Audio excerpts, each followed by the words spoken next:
The most common thing that I treat in my pelvic floor clinic is actually urgency and frequency of bowels or urine.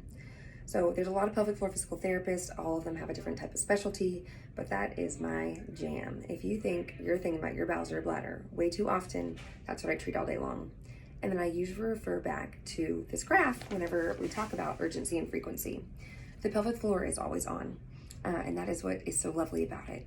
It is always doing its job, and sometimes it's not doing its job enough, or sometimes it's overly doing its job, which can also be a little irritating to the muscles and the organs above it, like the bladder and the bowels.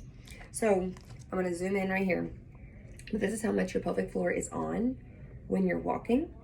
This is how much your pelvic floor is on when you're walking uphill, or if you're toe walking in high heels.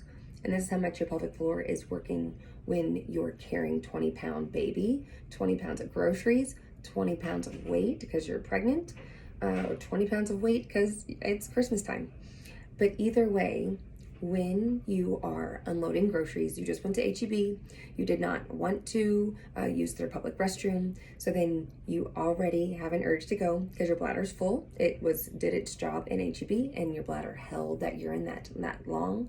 But then you get out of the car, and then you get the key in the door, and then you really have to pee, and you walked really quickly, and then you walked up the steps, and you're jogging, and you also are carrying all your groceries because you only want to take them in one hand. You have 6 bags on each arm. Not that I know any better. And then you have an accident because there's too many things going on, and you increase the demand on the pelvic floor just a little too much, and it couldn't handle all of that. So that's what I work on. That is how I help people. But then how do I do this? Well, we try to simulate other things in your life that will make it to where you can do all those things. Right now, I'll tell you to maybe not do all those things at one time. Or you can practice, so this is, you can practice doing other things and thinking of it as an opportunity to strengthen your pelvic floor for when you're going up those steps.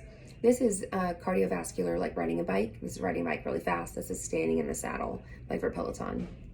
So anyway, considering how much demand you have on the pelvic floor changes what your bladder's response is, or your bowels for that matter too. You are fearfully and wonderfully made.